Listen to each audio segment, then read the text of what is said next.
Porque elas sabiam que eu imitava para as minhas amigas, elas queriam ver também. Qual era a freira mais imitável? A irmã Antônia. Como é que era? Irmã Antônia ficava assim, com o biquinho assim.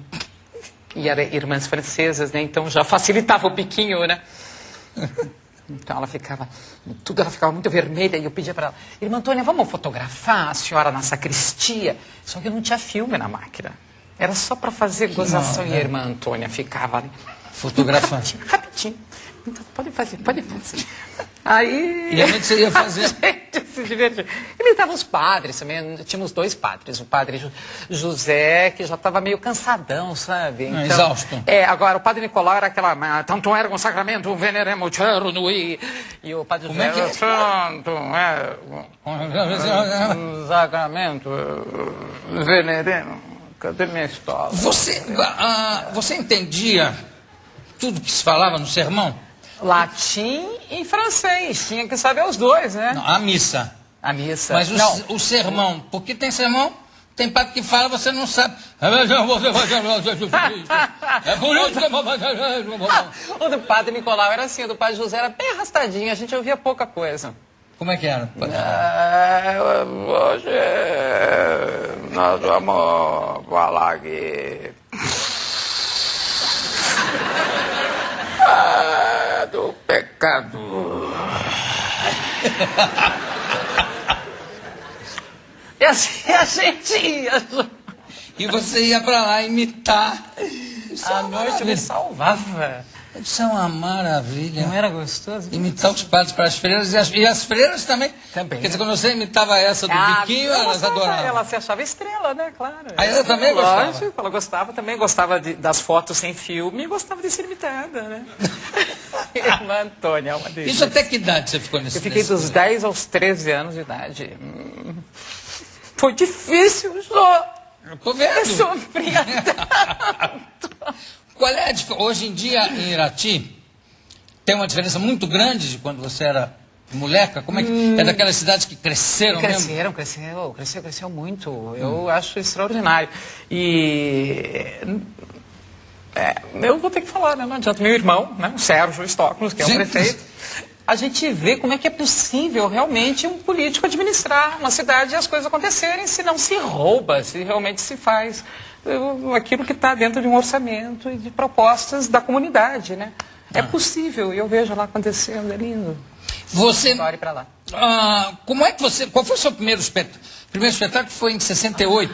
E aí, como é que foi? O meu primeiro espetáculo foi uma peça minha mesmo, sobre a mais-valia, a revolução. Porque, claro, eu tinha 18 anos, 68, universidade, movimento político, era sobre isso, só que a gente falava, sempre metáforas, né? Que não podia falar direto. Aliás, você já viu o filme Zuzu Angel? Não vi ainda. Não perca, Jô, do nosso grande diretor Sérgio Rezende e Patrícia Pilar, eu estou achando uma das maiores atrizes que já tivemos. Olha, que ótimo. Belíssimo filme, ótimo. Imperdível.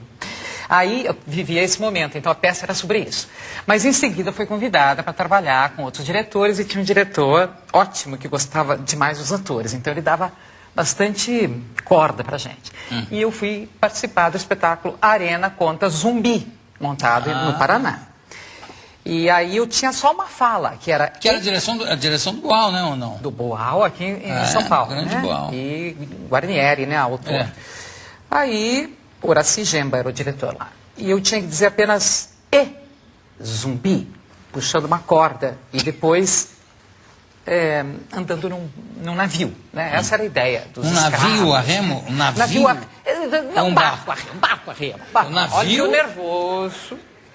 Navio a remo. Viu como eu não minto? E aí? Como é que ela fala? Zumbi. É uma coisa assim, apenas, simples. Era um chamamento aos grandes zumbis, né? Mas a minha vontade de fazer tanto teatro, o meu esforço de mostrar o meu trabalho, fazer assim... Zumbi! Zumbi! E toca, Rema! Toca, Rema! Que maravilha! Agora minha filha ficou com esse ditado. Mãe, vai ver tal negócio, é ótimo. Só que ó, o ator é meio zumbi, mas é legal. É legal. Parava o espetáculo, né? Quando você entrava, fazia isso. É o máximo. Né? Todo mundo... O que é aquilo? E o Boal devia adorar, né? Não viu, né? Era no Paraná, isso. Era no Paraná, em Curitiba ainda. Que pena que ele não viu. Você acha que ele ia gostar? Ia mesmo, ia. Boal é uma figura maravilhosa. Aliás, eu entrevistei ele há pouco tempo, pedi para ele me trazer umas peças dele que eu não tinha. E eu reli agora, e realmente é atualíssimo, ele é sensacional, tem um senso de humor. Internacional mesmo, nos Estados Unidos, ele é imenso. Aliás, falando nos Estados Unidos, está aqui uma professora da universidade, Duke University. Ela é americana, fala muito bem português, ela está aqui porque ela veio escrever mais um ensaio sobre o meu trabalho, olha que chique. Olha. É a Leslie Damasceno. Leslie Damasceno? O Damasceno já é algum brasileiro que ela encontrou por aqui? Casou? É? Conta pra ela. Presente de velho casamento. Presente de casamento? Antigo casamento. Há quantos anos isso você está no Brasil? Não, eu vou e eu volto. Sei, mas há quantos anos? Eu diria mais ou menos. E você vem damacenando? 30, damacenando, depois e antes. Aí dá 35, por aí. Tá vendo? Não é? E veio aqui para escrever um trabalho sobre você. Eu vim para peça para poder escrever mais sobre isso, o teatro essencial. Como era o nome do teu primeiro espetáculo?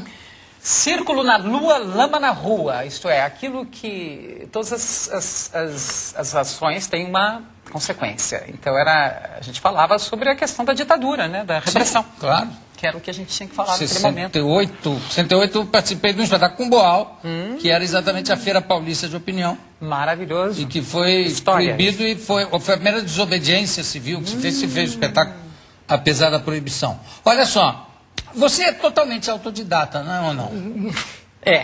E é bom que assim eu não tenho que dar muitas satisfações, né, dos meus erros, porque eu digo assim, não, a autora quis assim, então por isso que eu estou fazendo assim. A autora sou eu mesmo. Sim, claro. E também responsável pelos imensos acertos, né? E a importância do... Porque eu vejo alguns espetáculos ou algumas encenações, chamar assim, em que o ator não é privilegiado. E eu acho que o ator é a coisa mais importante. Eu sei, eu vi no seu Ricardo III, que eu sabia, quando eu saí do seu ensaio, eu falei, vai ser um super sucesso. Não está sendo? É mesmo, tá, graças a Deus. Eu senti. Era um dia que cheguei, estava exausta e saí de lá num ânimo, porque você privilegia o ator, assim. Muito obrigado. Mas o ator merece, né? Porque sem ator não tem graça. E você é ator, você dialoga muito bem, né, ator? Olha só, fala pra mim. Você foi... por que você foi morar em Londres? A gente casada? Casada com o Rubens. Aí, mas ao sair do Brasil, no segundo dia, já descobri que estava grávida da Thaís, a minha primeira filha. Então aí foi uma vivência de maternidade, enquanto ele estudava psicologia, que ele queria fazer um curso especial que só tinha lá. Aí depois que eu tive a Thaís e o Piatã, aí que eu fui estudar mímica. E voltei para o Brasil, aí fiquei muito conhecida como mímica. Mas por que mímica? Isso eu nunca entendi. Porque você vai muito além da... Porque eu fazia, né, muitos gestos, né, muita movimentação, navio, física, navio a remo, né? Navio a remo tem que puxar muito. Aí você foi fazer... isso aqui. Enfim. Aí você foi estudar mímica? Aí tinham 2 cursos, abri o Time Out, tinha lá 2 cursos naquela ocasião. Tinha um com a Glenda Jackson, de interpretação, e outro de mímica. Eu pensei, bom, aprender o teatro inglês não vai me servir muito para o Brasil. Agora, aprender um pouco mais a disciplina do corpo é uma coisa universal, vai ser legal. E naquele tempo nós não tínhamos mímica aqui no Brasil. A gente teve Luiz de Lima, Ricardo Bandeira, e aí eu que trouxe por vias dessa coincidência histórica. Aí cheguei aqui e comecei a divulgar bastante o trabalho de mímica. Então eu fazia comerciais, dava aulas e apresentava meus espetáculos, que às vezes tinham 5 pessoas, a plateia 4, teve um dia que tinha uma só. Era assim, aí... Você fez espetáculo para uma só? Eu me arrependo até hoje que eu não fiz. Devia ter. Não foi feio isso? Não foi feio, mas deve ser... Olha, eu conheço um ator que fez para um só. E o espetáculo era inclusive, era um monólogo. Então eram 2 pessoas só no teatro. Ele e quem estava assistindo. E ele fez como se tivesse lotado o teatro. Belíssimo. Não é Belíssimo. maravilhoso? Então, isso é um gesto lindo. Eu tenho vergonha. É corajoso. E para um só, o que você falou? Não, ele disse, o senhor me desculpa, não vou fazer, só ter o senhor aqui, né? Daí ele disse, não, eu volto amanhã, vamos ver se tem mais um ou dois, né? Quem sabe?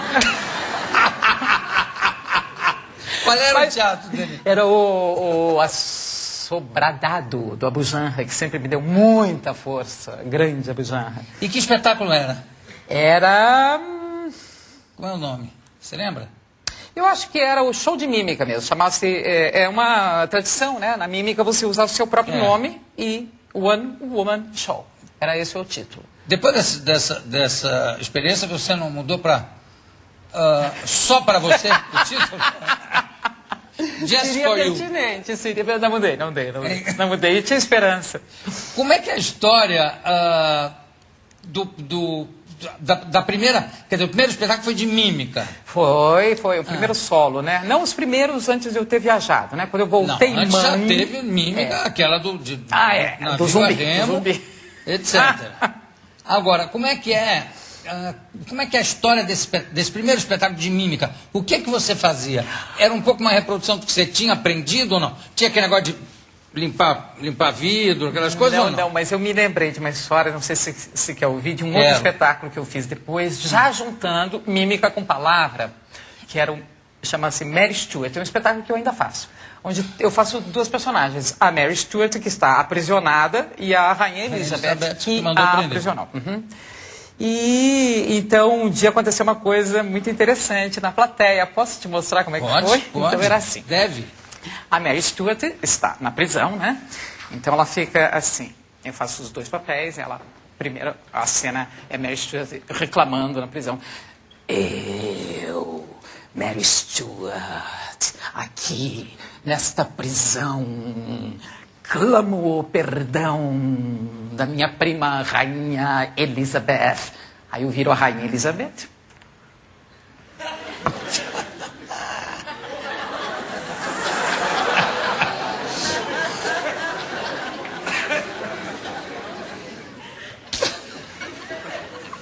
E de costas para a plateia chamam um rapazinho, porque dizem que ela era solteira, mas gostava muito dos rapazinhos do castelo, das cavalariças. Então ela dizia assim: vem cá, meu rapaz. Como te chamas? Ajoelha-te, beija meus pés. Dia seguinte de temporada no Culturinha. Eu, Mary Stuart, aqui nesta prisão, clamo Elizabeth, minha prima, por perdão. Elizabeth.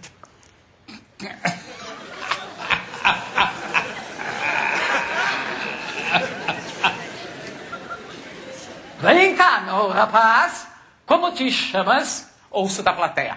Álvaro! E sobe! E eu, vai, ajoelha-te. E ele vem lá da plateia. O Álvaro, que eu não sabia quem era, só... Mary Stuart está me chamando. Mary Stuart está me chamando. E ficou atrás de mim, eu já sentadinha com a Elizabeth. 1 minuto de intervalo. E saí. Aí vieram seguranças, cultura artística, né? Uma estrutura toda. Tiraram o Álvaro, esse rapaz da plateia. O pessoal ficou no saguão, conversando um pouquinho. Eu voltei e continuei o espetáculo. Aí no final, uma amiga minha que estava assistindo disse: olha, a gente achou até que era combinado, mas o figurino dele não tinha muito jeito de você. Aí a gente viu que não era. Mas não foi demais? Já te aconteceu isso? Maravilha. Não, isso especificamente não, de entrar.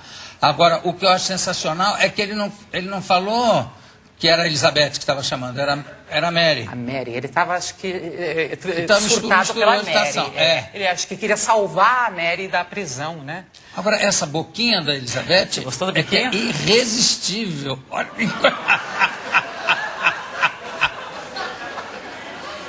Isso é uma coisa de Muppet. Ai, isso é uma maravilha.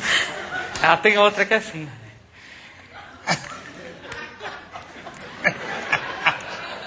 Ela tá bem alegre. Quando o rapazinho atende ela.